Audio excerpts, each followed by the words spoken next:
In the gentle rise and fall of central Illinois' prairie lands, where tall grasses once swayed like whispered prayers in the wind, there stands a chilling monument to a darkness the Catholic Church has spent over a century trying to bury. From 1847 to 1862, 17 young priests and seminarians disappeared without explanation from Sacred Heart Seminary, once considered the crown jewel of Catholic education in the Midwest. Official records quietly marked them as reassigned to faraway missions or sent on prolonged spiritual retreats.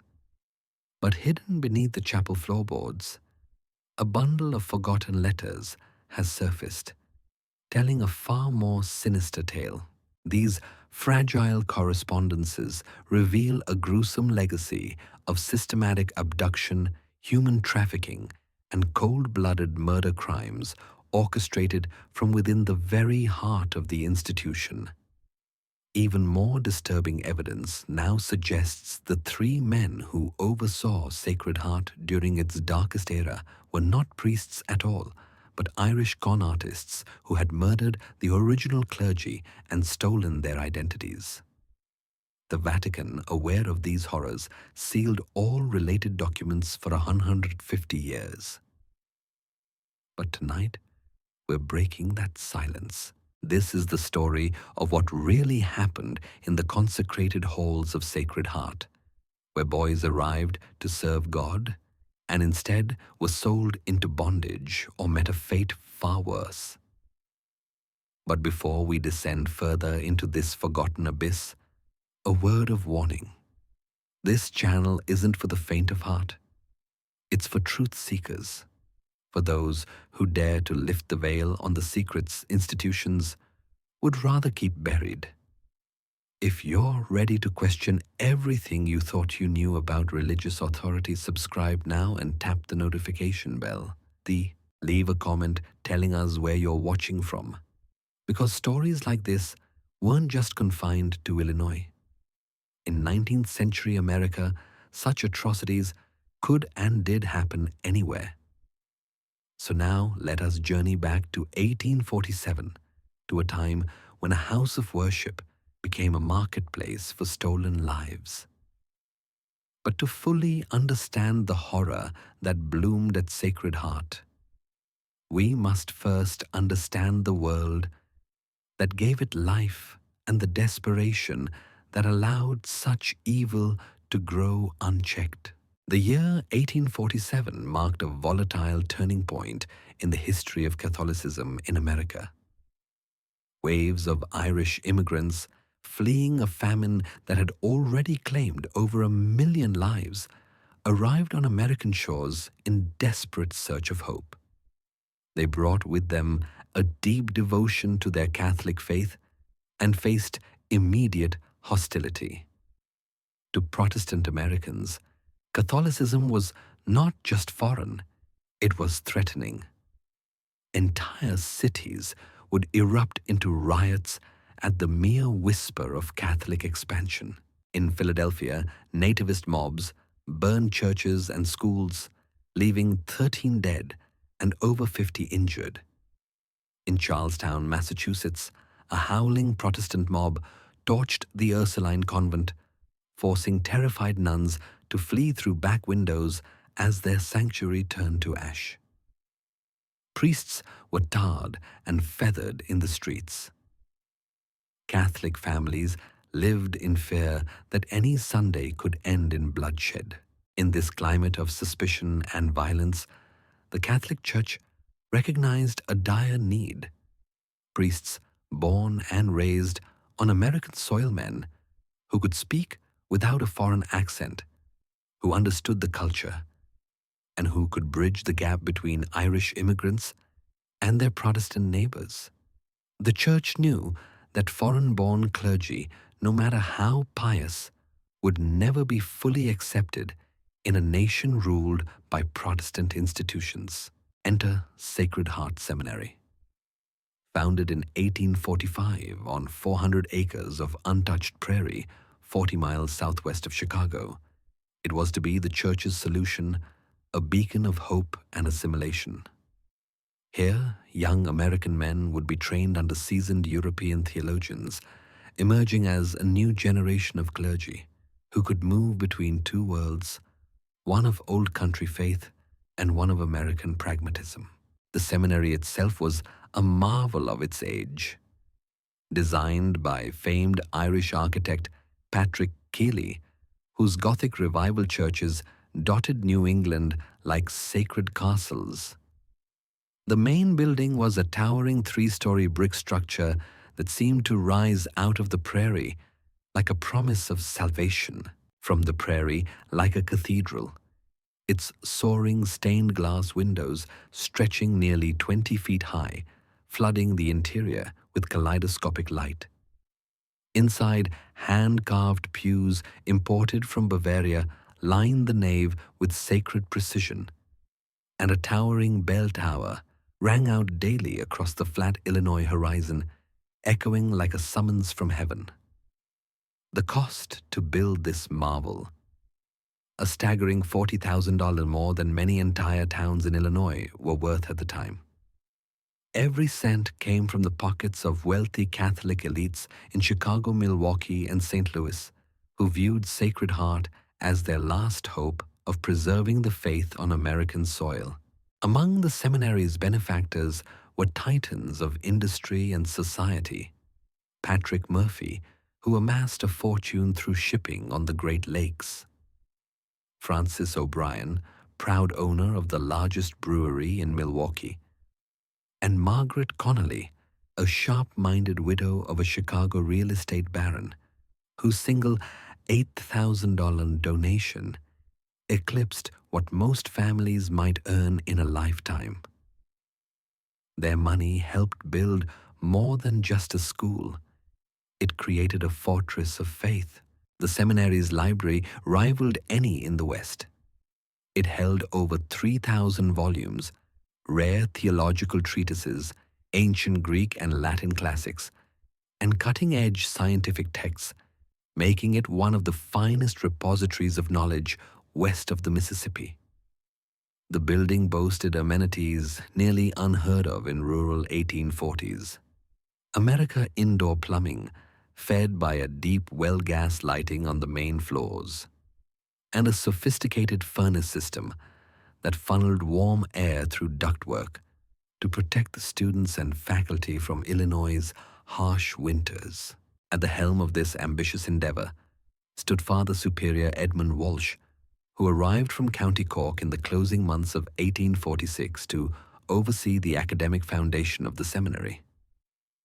A towering figure, nearly 6'4", with steel-gray eyes and a flowing silver beard, Walsh radiated authority and piety.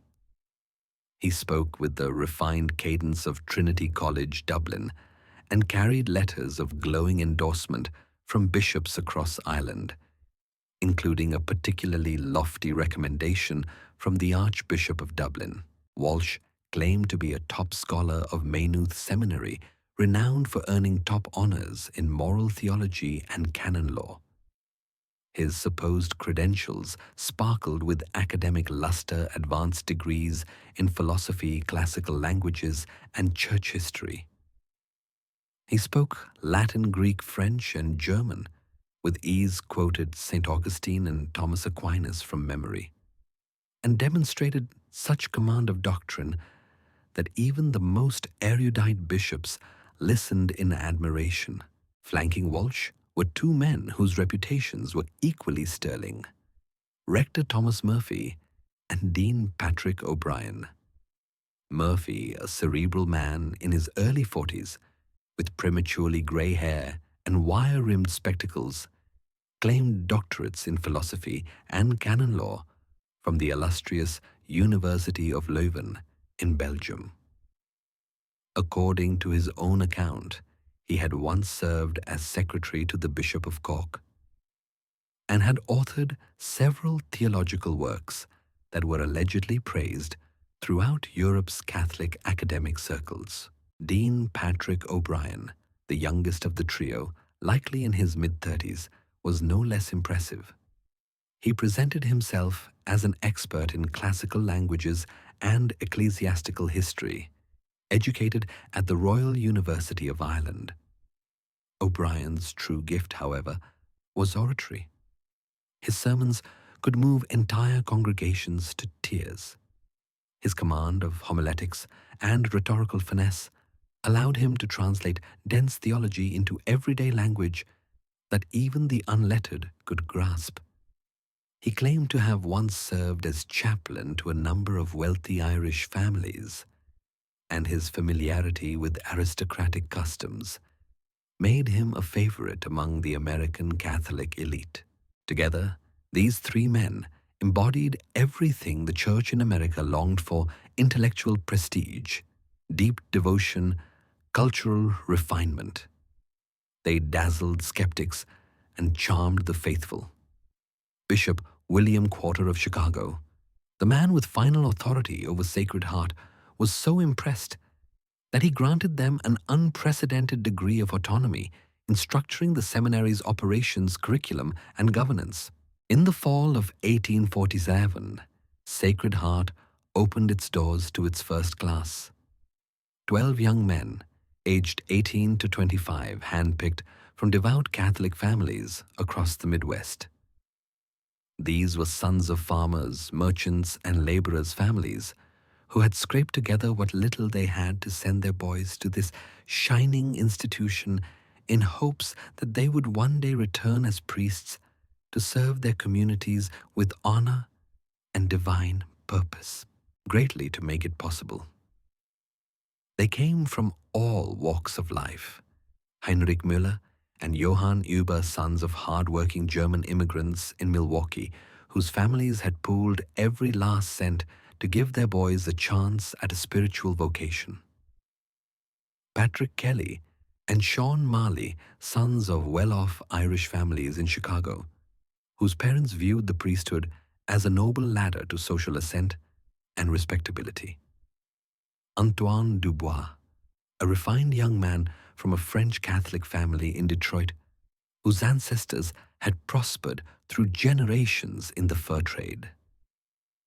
And then there were Thomas Morrison and David Anderson, converts from staunch Protestant households who had embraced Catholicism with the zeal of true believers, even as their families disowned them. These young men arrived at Sacred Heart with hearts full of faith and minds sharpened by purpose. But they had no inkling that they were stepping directly into a meticulously laid trap, one planned down to the smallest detail by the three men who called themselves priests. Each seminarian had been chosen based on strict criteria, not for their spiritual potential, but for how well they fit the operation's hidden objectives. Families wealthy enough to afford the high tuition bodies, strong enough for hard labor education that made them marketable for skilled work, and a degree of social isolation that meant no one would come looking if they suddenly vanished. Life at Sacred Heart Seminary seemed on the surface to mirror centuries of Catholic tradition. The daily routine was rigid and reverent. Students rose at 4:30 a.m. for Lauds, the first prayer of the day, followed by 5:00 a.m. Mass in the grandeur of the chapel. From there, the day unfolded in a strict rhythm of devotion, intellectual labor, and physical toil as they helped tend to the vast grounds of the seminary. The curriculum was intense and all-encompassing. They studied Latin grammar and composition, Greek literature and language, classical and medieval philosophy, and systematic theology, exploring the deep logic of church doctrine. They learned church history from the apostles to modern papal debates, alongside moral theology, canon law, and the art of homiletics, how to craft and deliver a sermon. Biblical studies, encompassing both the Old and New Testaments, formed the sacred spine of their learning. But beyond the rigors of the classroom and the chapel, a more insidious structure governed their lives. The three priests demanded total submission. They enforced an obedience that went beyond religious discipline, calling it preparation for a priesthood built on hierarchy and sacrifice. Students were not allowed to leave the grounds without written permission. Letters to family were restricted to one per month, and every piece of outgoing or incoming mail was read censored and sometimes never delivered. Trips into the nearby town of Millfield were rare and tightly controlled. What was presented as spiritual retreat was in truth social isolation, deliberately engineered to sever outside ties and prevent scrutiny. The priests' true motives were hidden beneath layers of ritual and righteousness. Controlling communication was their safeguard. They monitored every word that left the seminary, not to preserve piety, but to ensure no whisper of the truth could escape and reach the outside world. The first disappearance occurred during the brutal winter of 1848, only 5 months after Sacred Heart had opened its doors. A relentless blizzard had battered Illinois for 3 straight days, dumping snow that reached the second-story windows of the seminary. Roads vanished beneath drifts, and no one could come or go. It was exactly the opportunity the imposters had been waiting for, conditions perfect for making someone disappear without a trace. The victim was Michael Brennan, a promising 22-year-old theology student from a prominent Irish family in Chicago. Bright, articulate, and deeply devout Michael had impressed Father Walsh enough to be granted special responsibilities, including access to financial ledgers and correspondence archives. His family owned 3 well-known grocery stores in Chicago's Irish neighborhoods and had scrimped and saved for over 5 years. To afford the $200 yearly tuition, an enormous sum at the time. They believed they were investing in Michael's priesthood, and by extension, the family's spiritual legacy and social standing. Just days before he vanished, Michael had sent his family a letter filled with hope. Grandmother, a family heirloom he never parted with even during chores. The rosary still lay on his nightstand beside the open devotional book he had been reading the previous evening. To Joseph Kennedy, the signs were too clear to ignore. Michael had not left of his own volition. He had not gone anywhere at all. He had simply vanished. The timing, the setting, the story. They all seemed rehearsed too convenient. A deadly blizzard, impassable roads, and a disease-ravaged community far away with no witnesses. Walsh's announcement turned Michael into a martyr overnight, a perfect tale to inspire obedience and faith. But Joseph couldn't shake the chill in his bones, and not just from the bitter wind that howled through the old stone walls.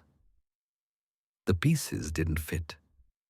The coat, the boots, the untouched bed, the rosary, it all whispered a different truth. Something had happened in that office. Something terrible. The other students, conditioned to obey and isolated from the outside world, accepted Walsh's account without protest. They wept for Michael, prayed for him, and held him up as a model of divine courage. Only Joseph dared question the tale, and even he kept his doubts quiet. In a place where letters were read before they were sent and unsanctioned, questions could mark you for punishment, or worse, silence was a matter of survival. In the weeks that followed, Michael's name was spoken less and less. No reply ever came from the supposed mission in Iowa. Walsh claimed that the region had been further devastated by the cholera outbreak and that letters could not be delivered. Soon, Michael became little more than a memory, a cautionary parable used to stir hearts and harden resolve. But Joseph never forgot the look on his friend's face that last evening, the spark of hope, the quiet pride in the work he'd begun. And he never forgave himself for not speaking up. Michael Brennan was only the first. Over the next 14 years, 16 more young men would vanish from Sacred Heart Seminary. Each disappearance followed a similar pattern: sudden unannounced departures, under noble pretexts, missions to distant parishes, urgent calls for aid, spiritual retreats in faraway places. Each time, Walsh or his colleagues would speak from the pulpit, their faces heavy with sorrow, their voices trembling with grief and pride. And each time, a mother would wait for a letter that never arrived. A father would write to the seminary and receive no reply, and a name would disappear from the registry, replaced with silence. Behind the seminary's stone walls, an unholy machine kept turning, well-oiled, well-funded, and meticulously concealed. The boys were hand-picked, groomed, isolated, and when the moment was right, they were erased. But Joseph Kennedy never stopped watching, never stopped listening, and never stopped remembering the last words his friend had written in that final letter. "Tell Father that I will make him proud. I will give everything I have to this calling." Michael did give everything, and Sacred Heart took it all. Atonement through retreat into monastic silence fit neatly within the religious framework the students had been taught to admire. It painted Thomas Gallagher as noble in his self-awareness, humble in his withdrawal, and courageous in his decision to face his demons far from the eyes of judgment. For many, it was a believable, if sorrowful, departure. But not for Hinrich Fifber. Hinrich had known Thomas better than anyone.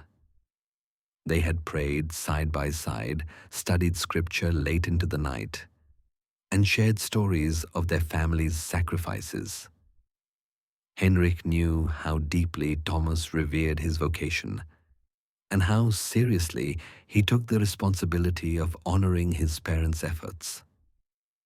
He would never leave without saying goodbye, Hinrich later told church investigators in a sealed deposition. Never. Not even in shame. Especially not in shame. And once again, the signs didn't match the story. Thomas's few personal belongings remained untouched. His small trunk still at the foot of his cot, his favorite Latin Bible still marked at the Psalms, his handwritten prayer journal sitting open beside his bed. Most notably, his father's silver pocket watch, a cherished family heirloom passed down from Germany, still rested on the nightstand. Something Thomas never left behind, not even for classes. To Hinrich, that was the final confirmation Thomas had not left. He had been taken. The pattern was becoming clearer with each disappearance. The setup was always the same: a private meeting in Father Walsh's office. Voices raised long hours of discussion, followed by some strange nocturnal sound, dragging movement, or the slow creaking of wagon wheels. Then silence. Then a story, always plausible, always unprovable. A cholera outbreak, a spiritual breakdown, a sudden calling far away, yet never a letter, never a farewell, never a witness to their departure beyond the three men who ruled the seminary. This time, Heinrich couldn't contain his doubt. He whispered it first to David Anderson, then to Sean Marley and Antoine Dubois. All of them had noticed things subtle but telling. Strange behaviors from Walsh and the other priests unspoken tension that filled the air after each disappearance, inconsistencies in the official narratives. Students began speaking in hushed tones behind chapel doors in the far corners of the grounds, or while hauling firewood to the furnaces. The seminary's tranquil facade was beginning to crack, but fear held them back. The memory of Michael Brennan, transformed into a legend untouchable in martyrdom, served as a warning.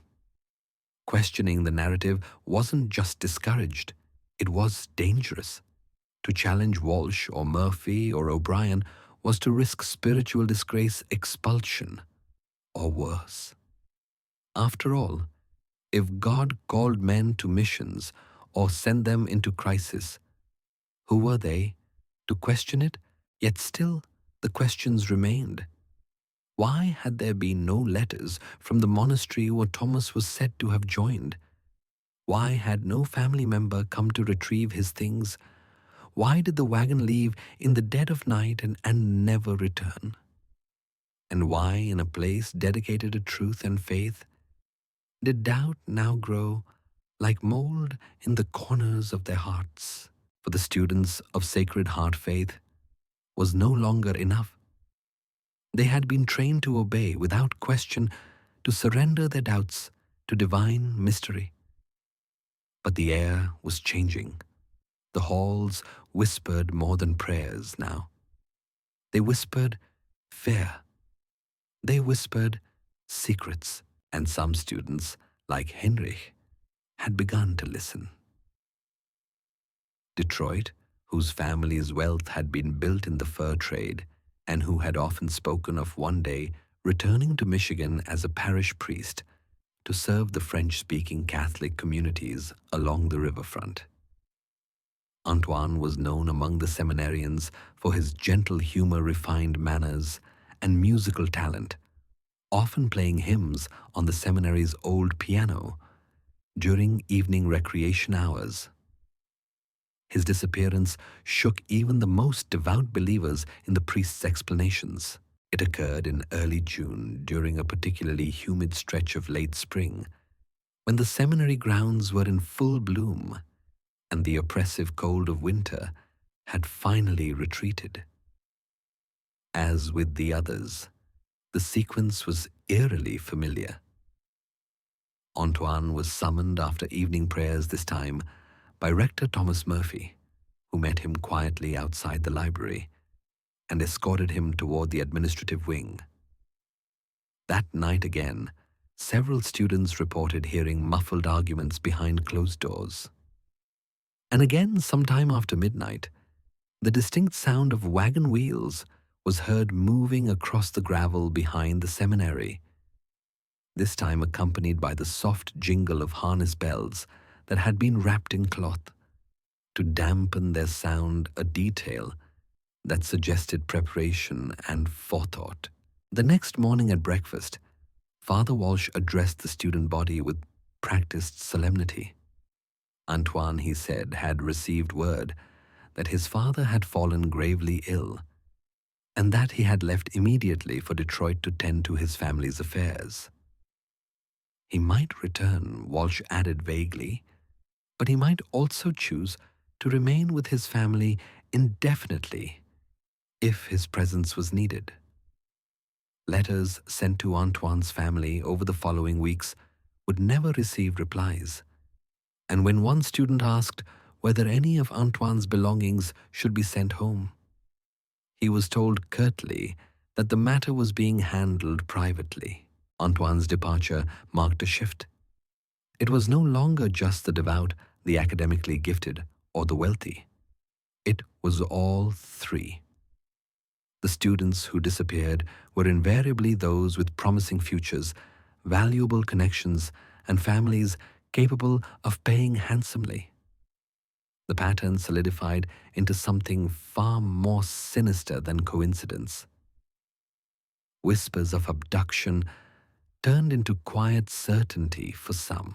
Among those who dared to piece things together was David Anderson, the Protestant convert, whose analytical mind had always approached theology with a philosopher's clarity.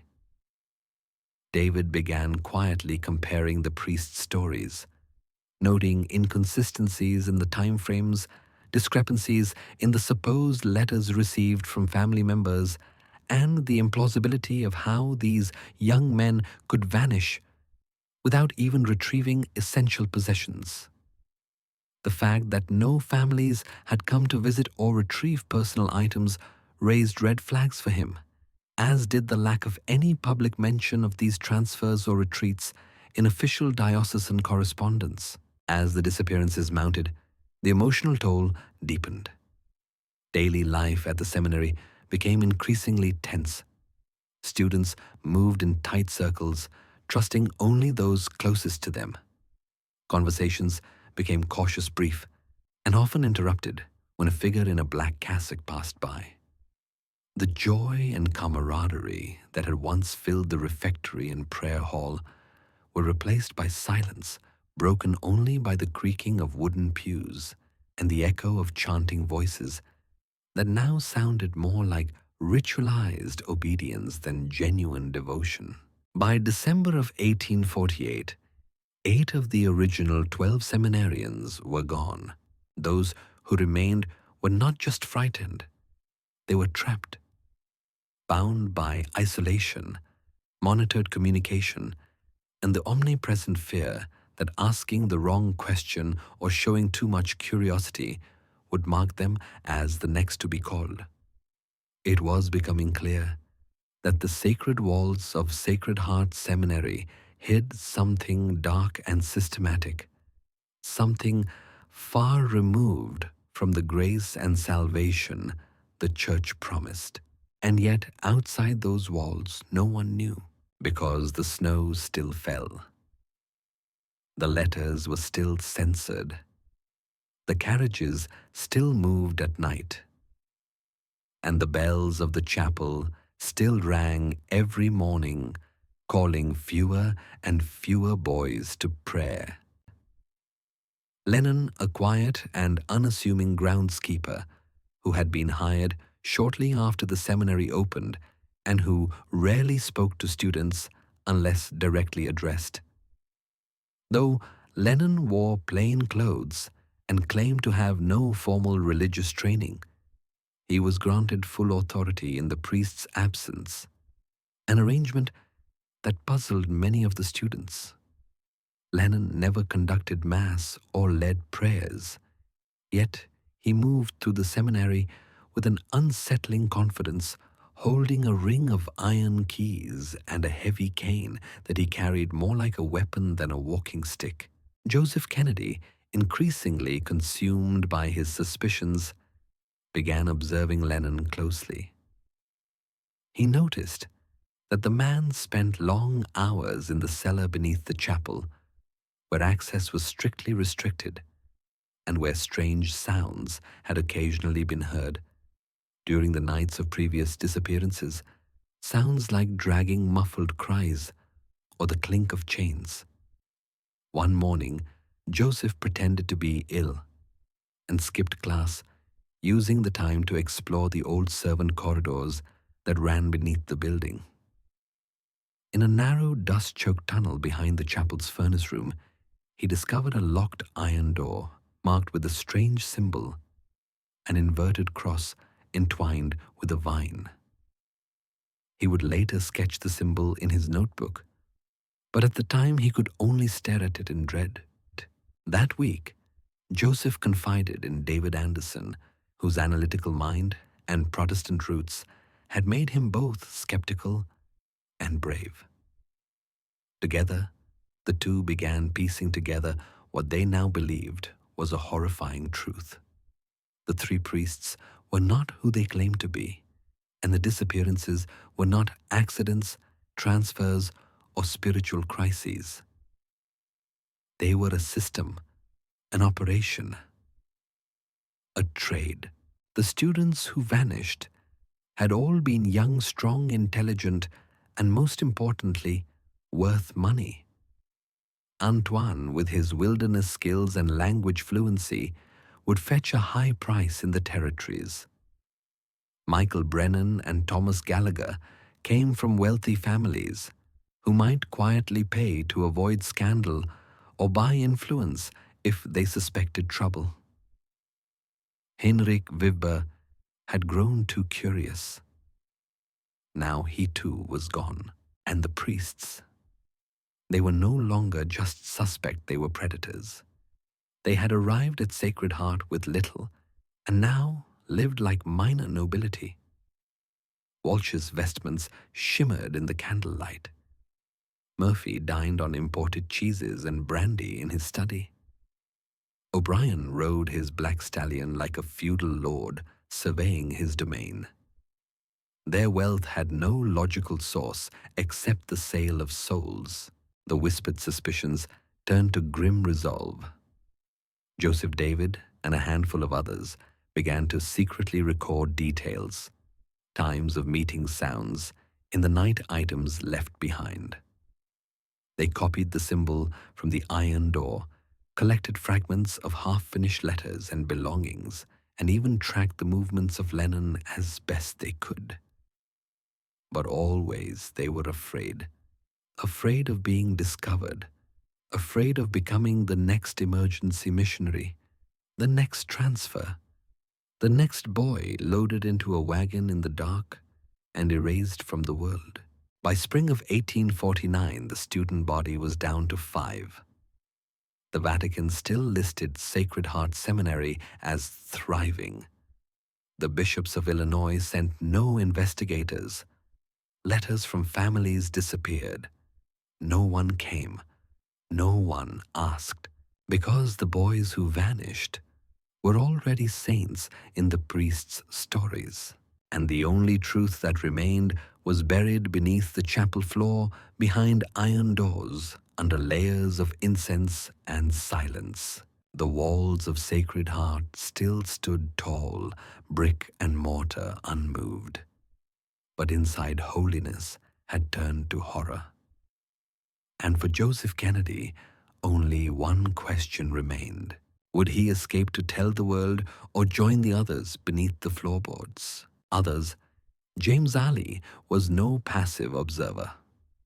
With his sharp intellect, natural skepticism, and a quiet courage born from privilege and education, James became the reluctant leader of the remaining students.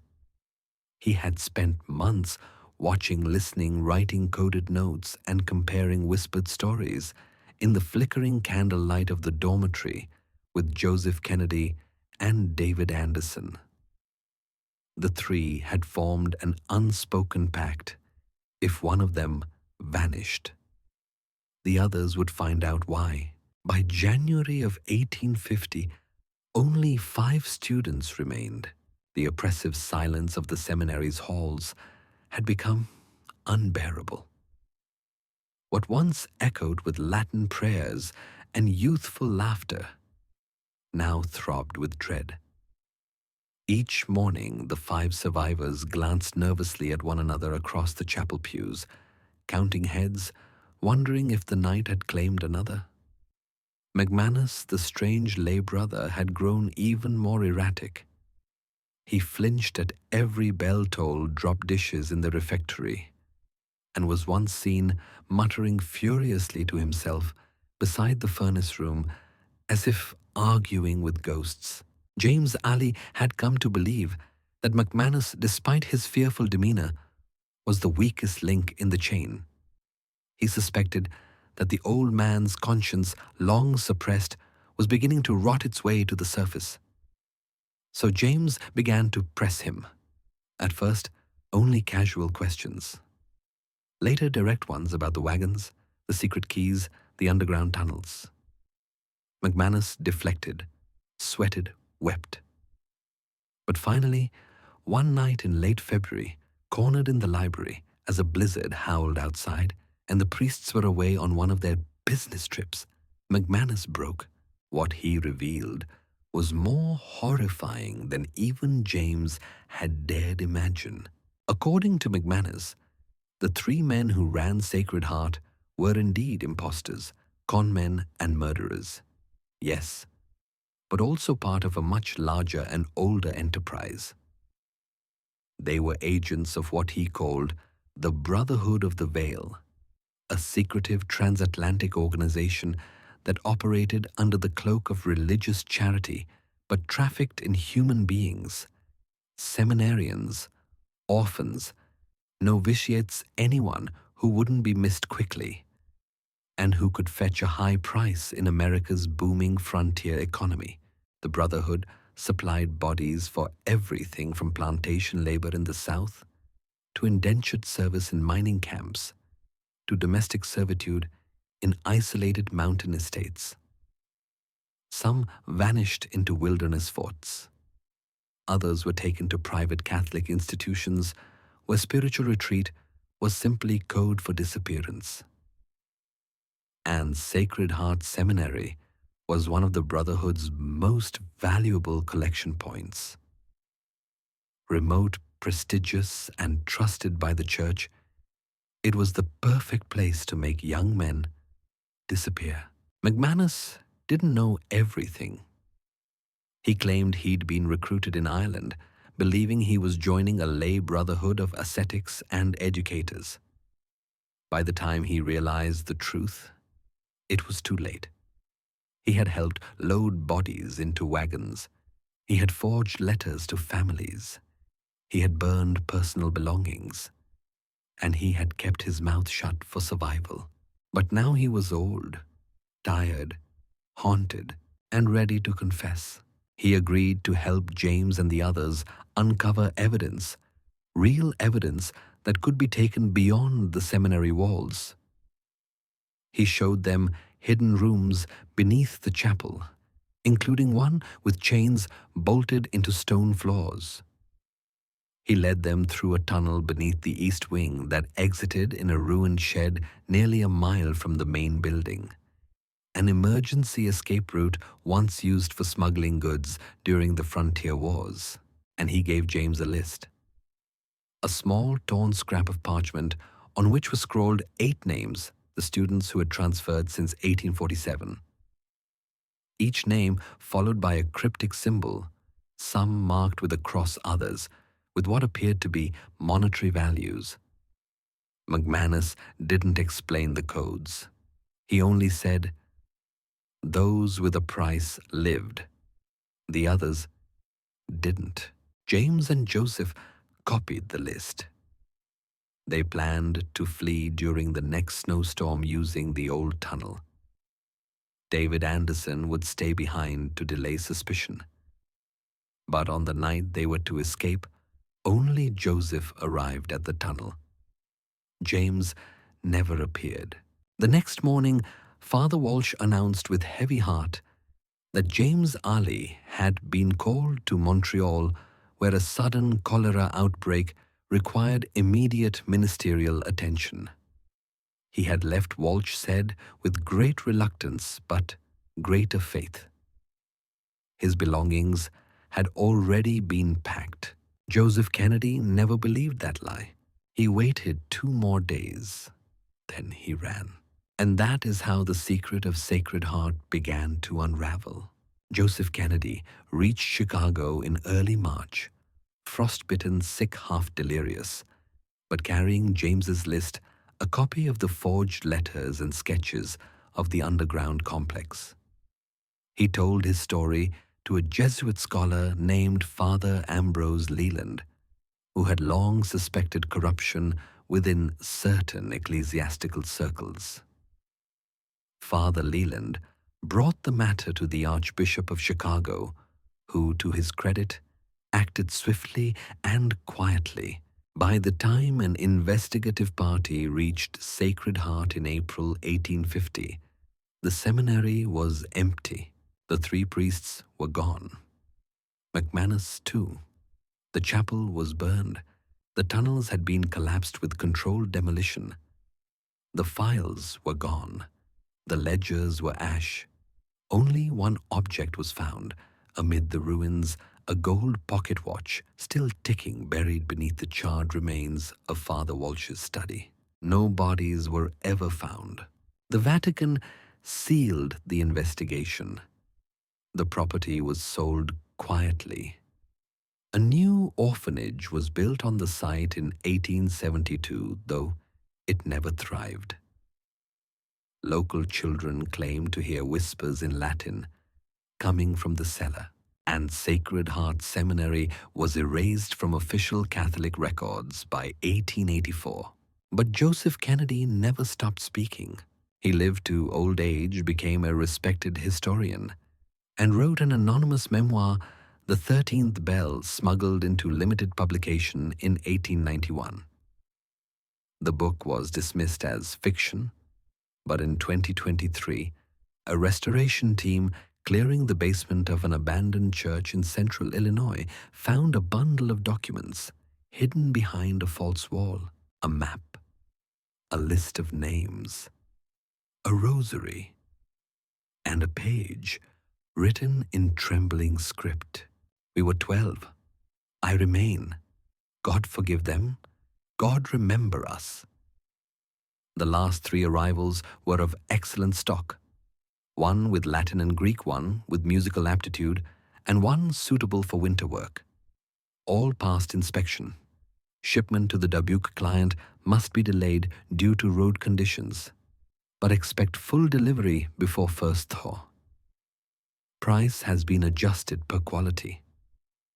DS, the abbreviation DS, appeared repeatedly across the letters. James could not determine the full identity behind the initials, but he found other signatures as well, R.M.B. Devereux, and once cryptically just 9s. The more James read, the more he realized that this trafficking operation wasn't limited to Sacred Heart. It was part of a coordinated regional system with nodes across several Midwestern states, all funneling victims, young men, seminarians, orphans, into shadowy destinations under cover of religious transfer health crises or monastic reassignment. The coded correspondence revealed a horrifying picture. A secret network of buyers and brokers who operated within trusted religious frameworks, exploiting their immunity from public scrutiny to sell lives as if they were commodities. One particularly disturbing letter referenced F.A. McManus to prepare extraction protocol. James recognized the name immediately. Francis Aloysius McManus, the seminary's trembling lay brother. It seemed McManus was more than just a haunted assistant. He was the on-site facilitator, perhaps even the one who arranged the logistics of each disappearance. James realized he was running out of time. Every day he remained at Sacred Heart placed him in greater danger. He had already noticed that Walsh and Rector Murphy were watching him more closely, that his mail was delayed or missing, and that Dean O'Brien had begun asking oddly probing questions about his family's influence and his uncle's role in Detroit. He needed to get the letters out. But who could he trust? There was only one answer: Joseph Kennedy. James copied key letters by hand and smuggled them to Joseph, hiding the copies inside the cover of a Latin textbook on St. Augustine. Joseph, already traumatized by Michael Brennan's disappearance and emboldened by James's findings, agreed to help smuggle the documents to James's uncle, Father Patrick Alley. Together they planned a full escape through the tunnel McManus had once mentioned in a drunken half-confession. They would use the next blizzard as cover. James had the maps. Joseph had the fake travel permits. David Anderson, the last of the original students still at Sacred Heart, would create a distraction during evening prayers. But on the night of the escape, James never showed up. Joseph waited 3 hours in the dark, wet tunnel mouth beneath the chapel. Wind howled through the stone corridors. At midnight, he heard the seminary bell ring 13 times. It had never rung more than 12. The next morning, Father Walsh stood at the pulpit, speaking with measured sorrow. Brother James Ali has answered God's call to serve in the remote missions of the Upper Peninsula. He departed before dawn to bring light to the wilderness. We pray for his strength and salvation. Joseph Kennedy didn't believe it for a moment. He returned to the dormitory to find James's bed stripped bare, his textbooks gone, but his crucifix still hanging above the pillow, where he'd sworn never to leave it behind. With the final disappearance of James Ali, the illusion that Sacred Heart was merely a religious institution collapsed completely for the remaining students. Joseph knew the time had come. He fled that night, braving the winter roads and traveling under the identity of a Protestant farmhand. He reached Chicago after 3 weeks of desperate travel, where he was taken in by a network of Catholic reformers, and eventually reached Father Patrick Ali in Detroit. Father Ali brought the letters to the Archbishop. A full investigation was ordered secretly. When the church's agents arrived at Sacred Heart Seminary 2 weeks later, they found the building burned to the ground, its foundations still warm, its records entirely destroyed. No trace of the 3 priests, no trace of McManus, and no trace of the 5 remaining students, save for Joseph. But James Ali's evidence, those letters, the codes, the map had already been copied, translated, and stored in archives in Detroit, St. Louis, and Rome. The Vatican, desperate to avoid scandal, sealed the documents under pontifical secrecy. They were labeled as Apocrypha Not Verified, and the story of Sacred Heart Seminary was buried deeper than the tunnels beneath its chapel floor. But in 2021, renovations to a 19th century parish school in rural Indiana uncovered a crate wedged beneath the original chapel altar.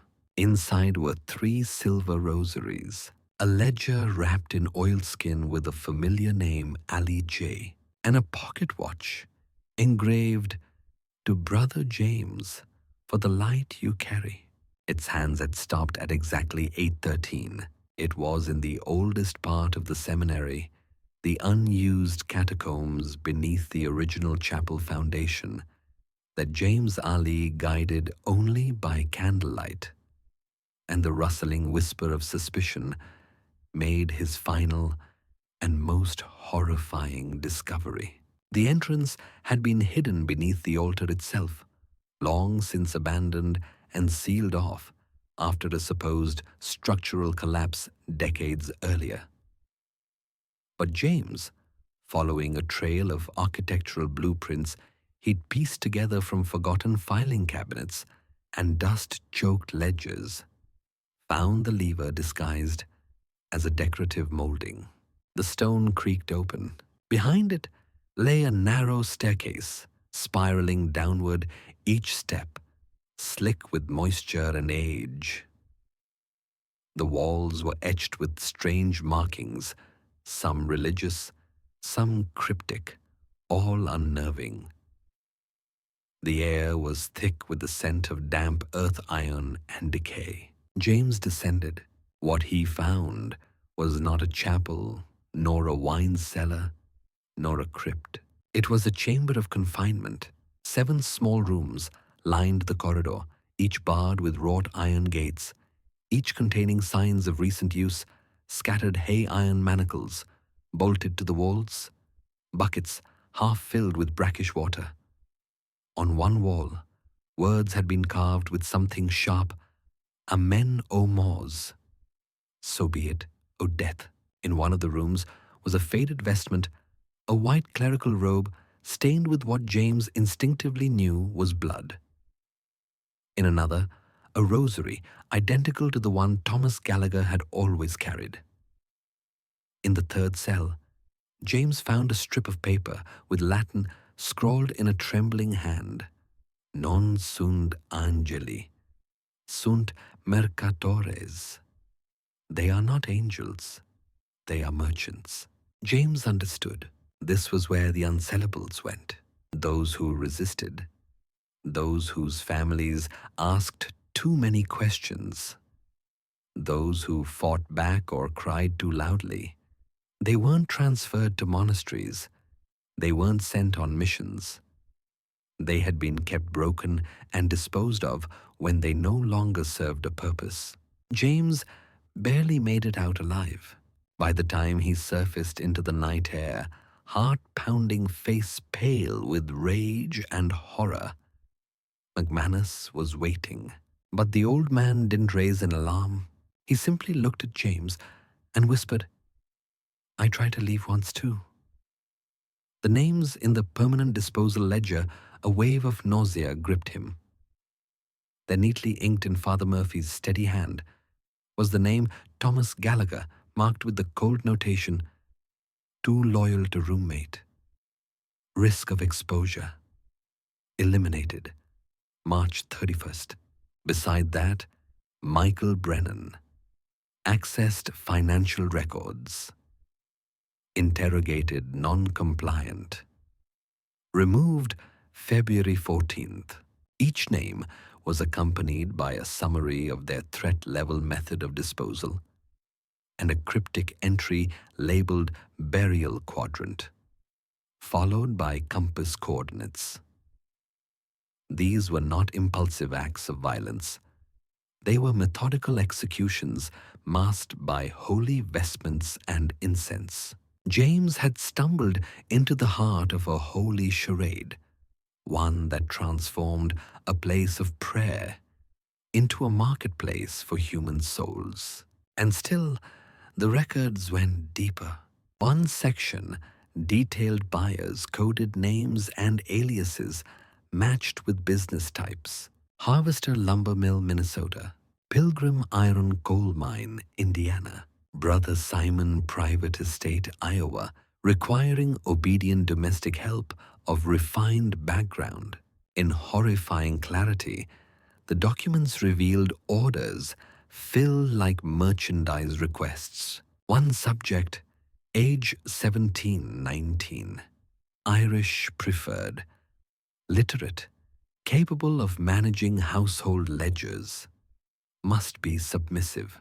Two brothers, if available, strong, Germanic build, no known illnesses, agricultural experience ideal. These weren't just students, they were commodities. But perhaps the most chilling page of all was dated just a week prior. It listed future inventory projections based on current seminary applicants. James saw his own name. Next to it, disposition pending. Observation status. Uncooperative. Potential value as recruiter or must be silenced. He stared at that line until the ink blurred with tears of rage. James knew that escaping now meant more than saving himself. It meant saving every future student who might unknowingly walk through those towering cathedral doors. As dawn approached, James carefully replaced the record's memorized key entries and retraced his steps through the darkness.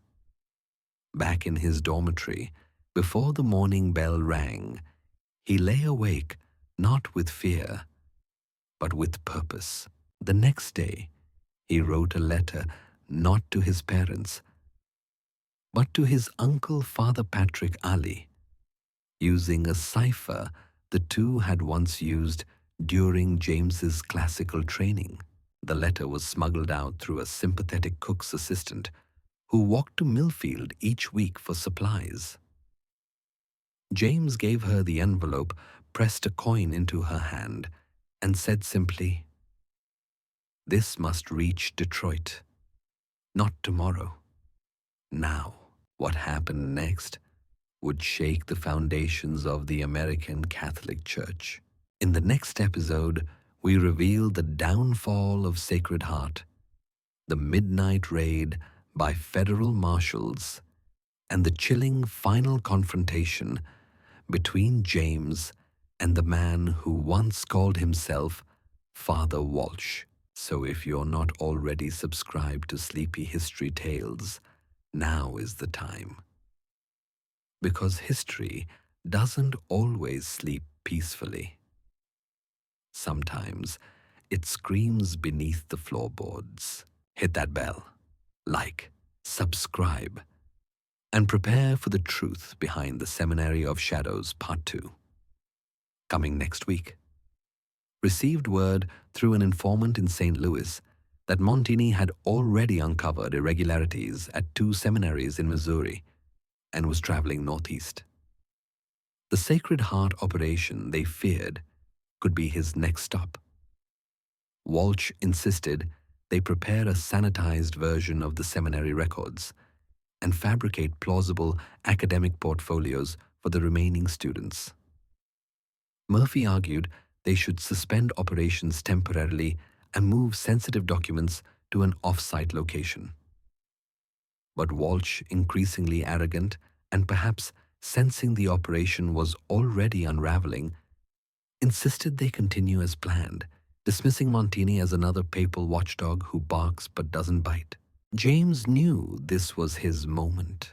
He spent the next 48 hours preparing a carefully curated selection of evidence, a handwritten summary of the trafficking ledgers with names, dates, and financial figures, a crude map showing the location of burial sites noted in the permanent disposal section, a letter drafted to Bishop Montini explaining the operation, his own investigation, and the imminent risk he faced.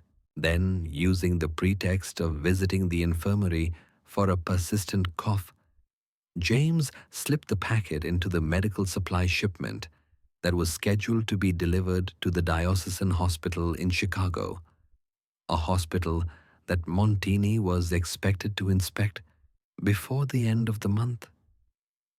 He addressed the letter to His Excellency Giovanni Montini, Apostolic Visitor, with strict instructions to deliver unopened. On March 29, 1850, Bishop Montini arrived at Sacred Heart Seminary without warning. The priests were in the middle of midday mass when Montini's carriage arrived, 4 black horses and the papal seal blazing on the side.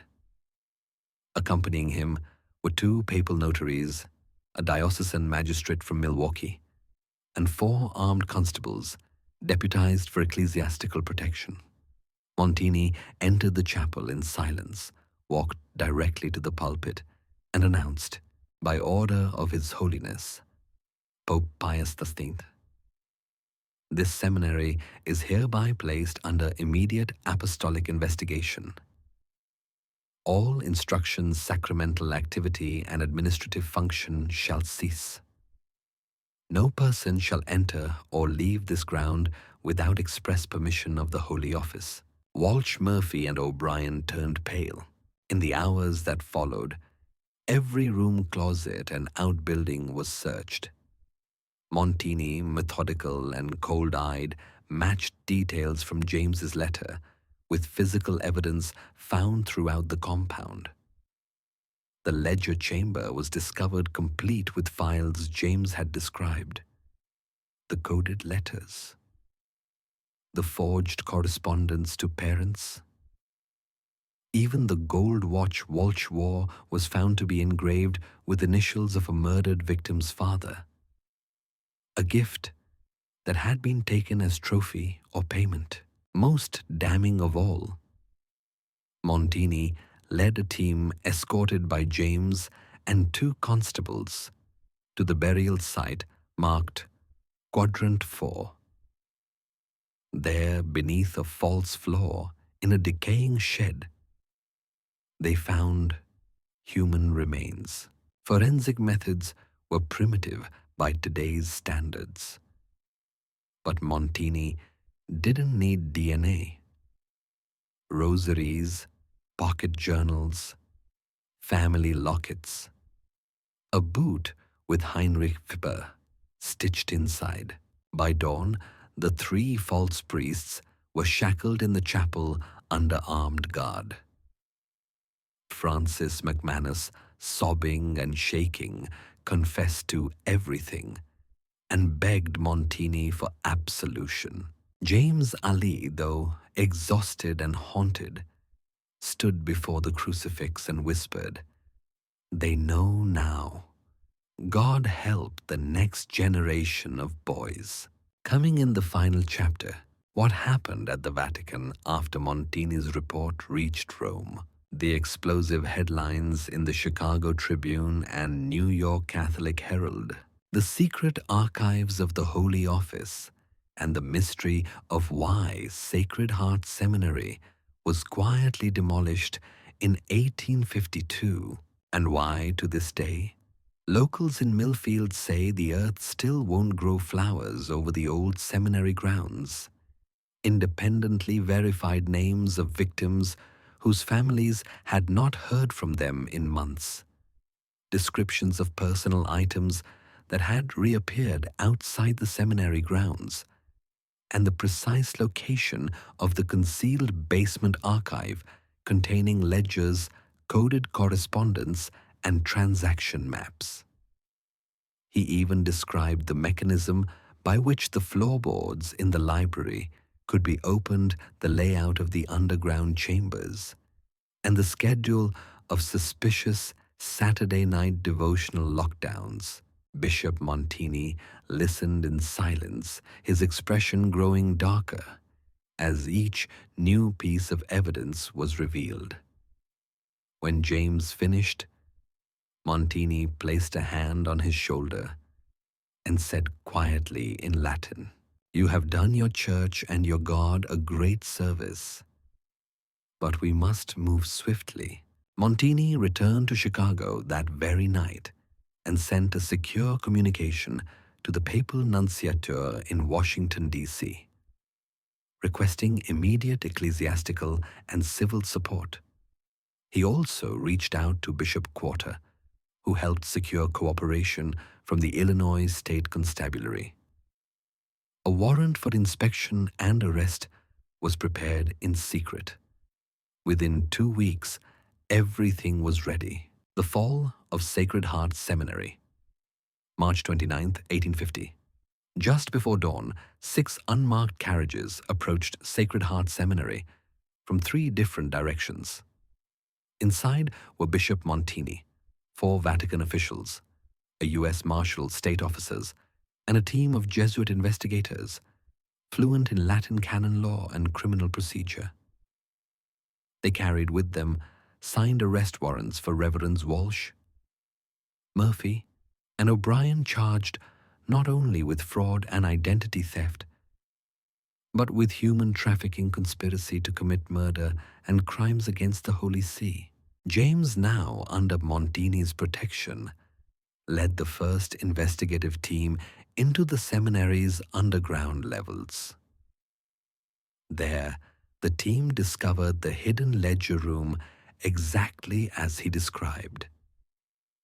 Over the course of 2 harrowing days, they uncovered 7 sets of human remains buried shallowly near outbuildings, matched to missing students through personal artifacts and rosaries. More than 200 files documenting trafficked individuals, including names from other Catholic schools across the Midwest, correspondence with logging camps in Minnesota, copper mines in Michigan's Upper Peninsula, and textile mills in southern Illinois, specifying the delivery of healthy, educated male workers, many described as docile, obedient, or well-versed in Latin. Gold coins and foreign currency hidden inside altar cavities and statue bases, clearly payment from illicit transactions.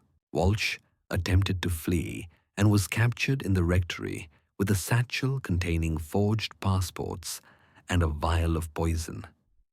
Murphy caught burning documents in the chapel, fought the constables, and was restrained. O'Brien broke down in tears and confessed everything, blaming Walsh as the mastermind and claiming he had only followed orders out of fear. Francis McManus, the nervous lay brother, was found locked in the pantry, praying and weeping. He surrendered immediately, offering full testimony in exchange for clemency. His statement would later provide critical insight into the psychological manipulation and coercion used by the three fake priests, who it turned out were not ordained at all, but fugitives from Europe with criminal histories dating back to the 1830s. Aftermath. The Sacred Heart case made headlines across the nation. Newspapers like the Chicago Tribune, New York Herald, and the Boston Pilot ran exposés titled "Trafficked in the Name of God," "The Sacred Heart Conspiracy," "Hell in a Seminary," "The Crimes That Shamed the Church," "Young Men for Sale," "How Priests Betrayed the Faithful." The Vatican issued an official apology for failing to vet clergy properly in the American territories. Pope Pius IX personally summoned Bishop Montini to Rome for commendation and entrusted him with overseeing reforms in Catholic seminaries across North America. James Ali was awarded the Pro Ecclesia et Pontifice Medal, the highest honor a lay Catholic can receive.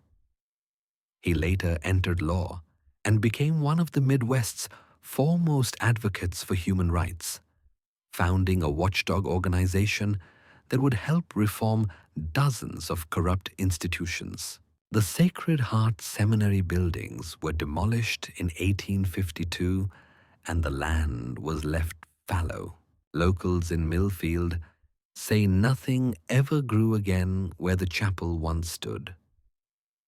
On quiet winter nights, some claim to hear the sound of a wagon's creaking wheels or the faint chanting of Latin prayers in the icy wind, that he was being framed by jealous rivals within the church. But Bishop Montini himself stepped forward, holding the official Vatican records and proclaiming in front of the assembled students, marshals, and clergy, "You are not who you claim to be. The real Father Edmund Walsh died a martyr's death. You are a thief, a fraud, and a trafficker of innocent souls. In the name of His Holiness, Pope Pius IX, and by the authority of the Holy Office, I hereby revoke all ecclesiastical protections you falsely claimed, and you will face both temporal and eternal justice." At that moment, any illusion of piety evaporated from Walsh's face. He spat on the ground and cursed in a heavy accent, no longer Irish, later identified as Cockney. His two co-conspirators, Murphy and O'Brien, offered no resistance.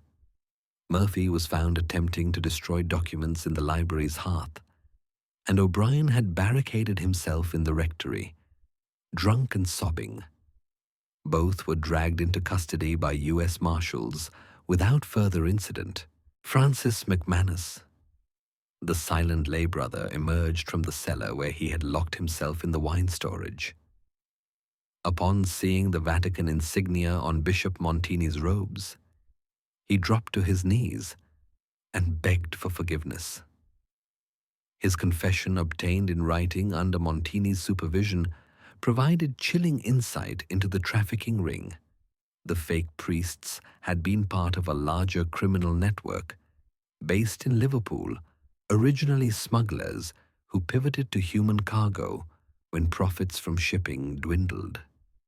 The Sacred Heart Seminary was a front for an organized transatlantic slavery operation, targeting educated young men from devout families and selling them to remote labor camps across the American frontier. Justice and the long shadow of Sacred Heart. The trial that followed in Springfield, Illinois, became a national sensation. Testimonies from James Ali McManus and the families of the missing students were printed in full by newspapers across the country. In a landmark case that blended church law, federal jurisdiction, and international maritime crime, the three impostors were convicted of kidnapping, impersonating clergy, interstate trafficking conspiracy, and multiple counts of murder. All three men were sentenced to death and hanged before a silent crowd in July 1851. The site of the execution, just outside Chicago, became the subject of ghost stories for years to come. Bishop Montini returned to Rome and submitted a 300-page dossier to the Holy See that reshaped the oversight of seminaries in North America. His report led to the formation of the Pontifical Commission on Seminary Vetting, which remains active to this day. He was later elevated to cardinal, remembered as the man who saved an entire generation from a predator's network. James Ali did not return to the priesthood. Instead, he studied law at the University of Michigan and founded the Ali Institute for the Protection of the Vulnerable, which would advocate for victims of institutional abuse across schools, orphanages, and religious institutions. Legacy and legend. The Sacred Heart Seminary building was burned to the ground in 1852 by order of the church. All 400 acres were deemed cursed by the local populace. No Catholic structure has ever been rebuilt there. To this day, the land remains untouched, overgrown, and choked by brambles.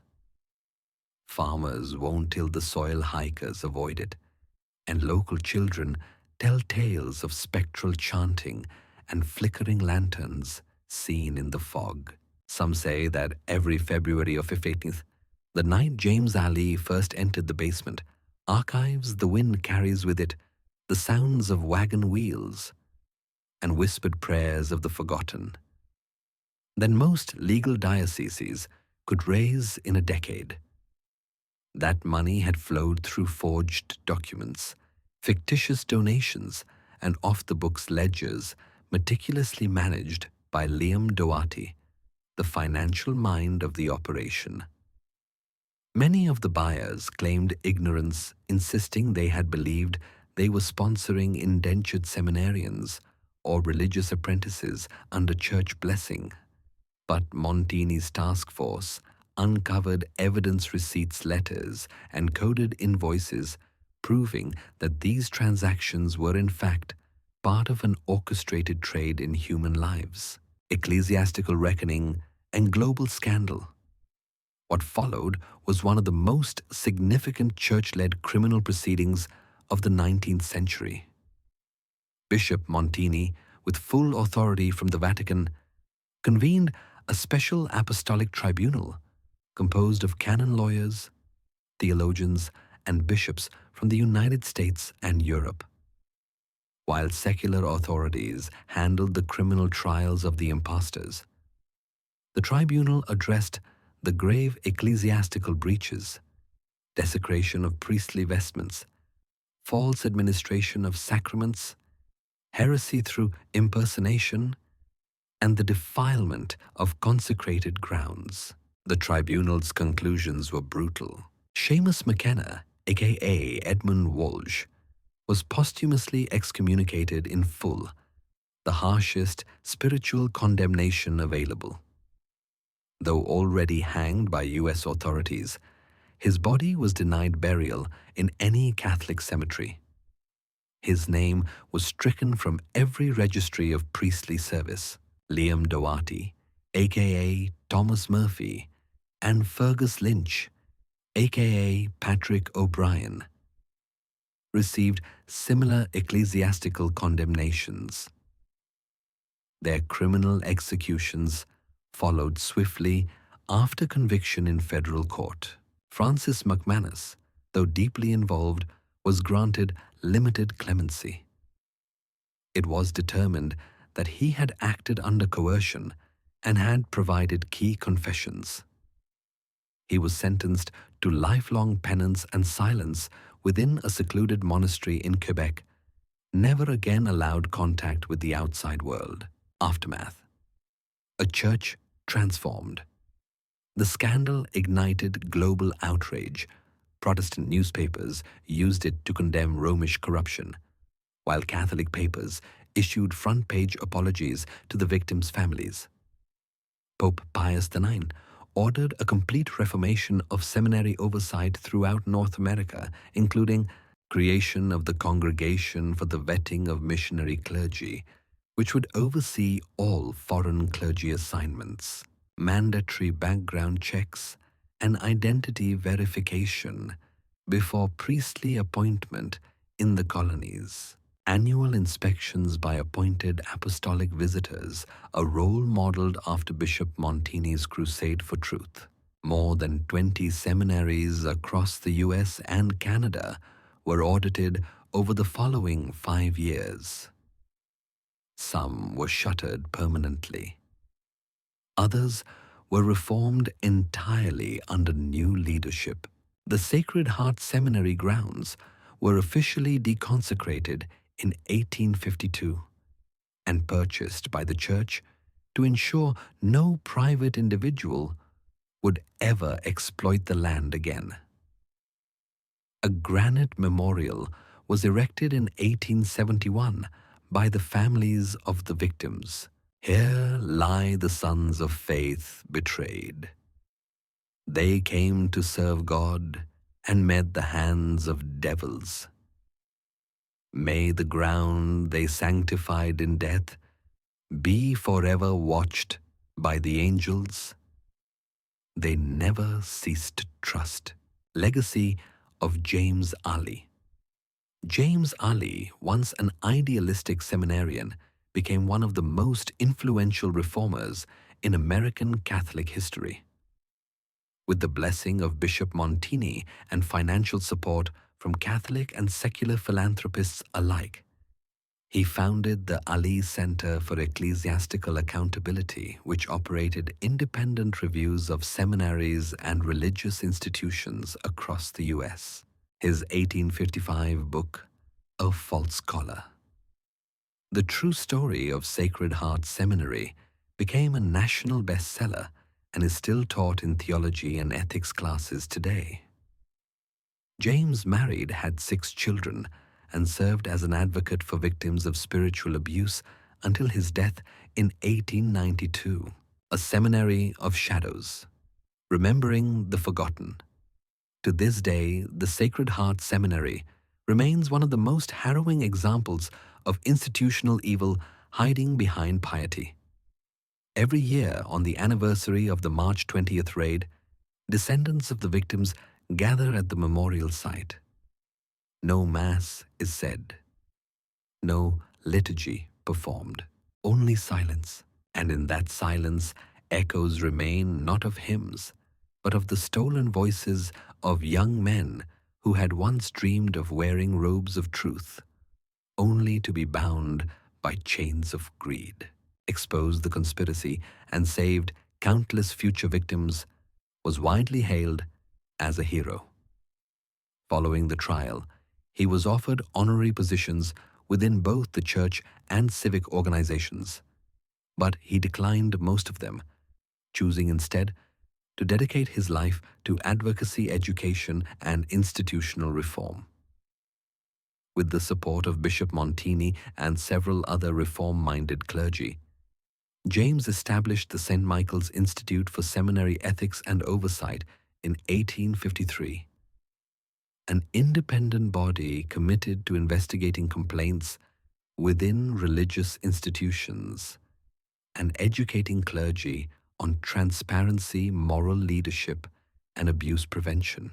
He also helped draft new canonical guidelines for seminarian training and parish oversight, many of which were adopted by dioceses across the United States. and later became part of international church policy. His efforts directly influenced Pope Pius IX's 1855 encyclical De Vigilantia Sacerdotum, which called for unprecedented internal scrutiny within Catholic institutions worldwide. The long shadow of Sacred Heart. Though justice had been served in court, the shadow of Sacred Heart Seminary stretched far into the future.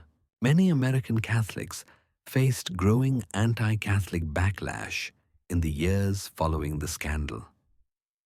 Nativist movements like the Know Nothing Party used the Sacred Heart case as evidence in their campaigns against Catholic immigration and influence, arguing that the Church operated outside the bounds of American law and morality.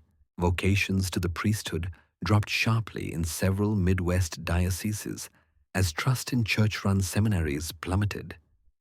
Many parishes turned instead to local community education and lay leadership, while institutions like Notre Dame and St. Louis University restructured their theological programs to meet new standards of oversight and accountability. Families of the victims formed the Concordia League, an advocacy group dedicated to monitoring church-run boarding schools and seminaries. The League would later influence public policy around educational licensing and become an early forerunner of modern watchdog groups focused on abuse within religious institutions, a legacy carved in candlelight. James Ali passed away in 1892 at the age of 61. His funeral was attended by hundreds of survivors, bishops, lawmakers, and ordinary citizens whose lives had been touched by his work. He was buried on the grounds of the St. Michael Institute beneath a stone bearing the inscription, "He saw through shadows and gave the forgotten a voice." Each year, the seminary scandal is studied by historians and ethics scholars, not only as a criminal case but as a cautionary tale about the dangers of unchecked authority cloaked in religious power. And the former grounds of Sacred Heart Seminary today, they remain undisturbed prairie land, protected as part of a historical conservation area in Illinois. At its center stands a wrought iron gate surrounding a simple marble monument to the sons who vanished, to the faith betrayed, to the truth uncovered. Had exposed the truth about Sacred Heart Seminary and saved the lives of future victims, was offered the opportunity to complete his priestly training at prestigious institutions throughout America and Europe. Church officials, grateful for his role in exposing the scandal, promised to support his education at any seminary he chose and to provide him with rapid advancement within the church hierarchy. However, James declined these offers and instead pursued a career in law enforcement, believing that his experience at Sacred Heart had revealed the need for better protection of vulnerable populations throughout American society. He became a federal marshal, specializing in investigating human trafficking operations, using his knowledge of criminal techniques and his understanding of institutional vulnerabilities to prevent similar tragedies from occurring elsewhere. James's work as a federal marshal proved remarkably successful, leading to the identification and prosecution of dozens of trafficking operations throughout the Midwest, and establishing investigative techniques that became standard practices for law enforcement agencies dealing with organized crime. His efforts resulted in the rescue of over 300 trafficking victims during his 30-year career, and the conviction of more than 200 criminals involved in various forms of human exploitation. The Catholic Church faced the enormous challenge of rebuilding trust and credibility in the aftermath of the Sacred Heart scandal, a process that required fundamental changes in how religious institutions were managed and monitored. Church officials implemented comprehensive verification procedures for priests assigned to American missions, requiring multiple forms of documentation and confirmation from Vatican authorities before any clergy could assume positions of authority. New communication systems were established between American and European church authorities using telegraph networks and encrypted correspondence to ensure that the backgrounds and credentials of religious personnel could be verified quickly and accurately. Oversight mechanisms were created to monitor the activities of isolated institutions like seminaries and convents, requiring regular reports to dioceses and authorities and unannounced inspections by independent church officials. Sacred Heart Seminary itself was permanently closed within weeks of the criminal's arrest, its buildings sealed and the property placed under church control while investigations continued. The magnificent Gothic revival structure that had cost $40,000 to construct was eventually demolished, and the land was sold to local farmers who wanted nothing to do with the property's horrific history. For decades afterward, locals reported strange occurrences near the former seminary site that kept most people away from the area, especially after dark. Farmers working nearby fields claimed to hear unexplained sounds during the night. Voices calling out in distress, the sound of wagon wheels on roads that no longer existed, and church bells ringing from a tower that had been torn down years earlier. Whether these reports reflected genuine supernatural phenomena or simply the psychological impact of knowing about the horrors that had occurred on the site, they contributed to a persistent atmosphere of unease that affected the entire region. The former seminary grounds became known locally as cursed land that brought misfortune to anyone who attempted to work or live there. This horrifying chapter in American religious history reveals the dangerous vulnerability of immigrant communities and religious institutions during the chaotic period of westward expansion. When communication was slow, verification was difficult, and isolated communities could be exploited by criminals with sufficient cunning and ruthlessness.